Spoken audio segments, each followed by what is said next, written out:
Empat truk tangki oksigen yang berada di pelabuhan milik Gajah Unggul di Bom Baru, Palembang, siap didistribusikan, masing-masing 3 tangki untuk sejumlah rumah sakit di Sumatera Selatan, dan 1 tangki dikirim ke Lampung, dengan total 63,5 ton. Gubernur Sumatera Selatan Herman Deru kembali memeriksa ketersediaan dan persiapan pengiriman oksigen tersebut. Herman Deru mengatakan, ketersediaan oksigen di Sumatera Selatan lebih dari cukup karena sejumlah industri mampu memproduksi 100 ton oksigen per hari. Lebihnya stok itu membuat Sumsel mengirimkan bantuan oksigen ke sejumlah daerah yang sebaran COVID-19 cukup tinggi, seperti Jawa Barat, Lampung, Riau, dan Jambi. Herman Deru juga sudah berkomunikasi dengan Gubernur Jawa Timur Khofifah Indar Parawangsa untuk rencana pengiriman bantuan oksigen ke daerah itu. Ini saya menunjukkan bahwa kita ini ketersediaan kita lengkap 63,5 ton loh ini yang ada di 4 ini, kalikan ya. Jadi gini cara menghitungnya.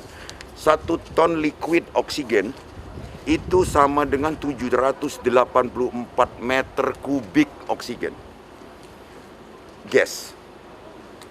Jadi nggak perlu ragu kalau untuk di Sumsel. Jadi kalikan saja, berarti 784 meter kubik oksigen berupa gas kali 63,5. Ini malam ini saja yang di depan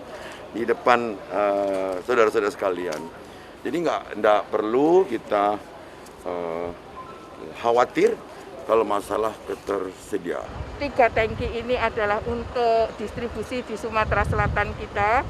Kemudian yang 1 tangki ini akan dikirim ke Lampung. Yang ke Lampung ini yang 12 ton.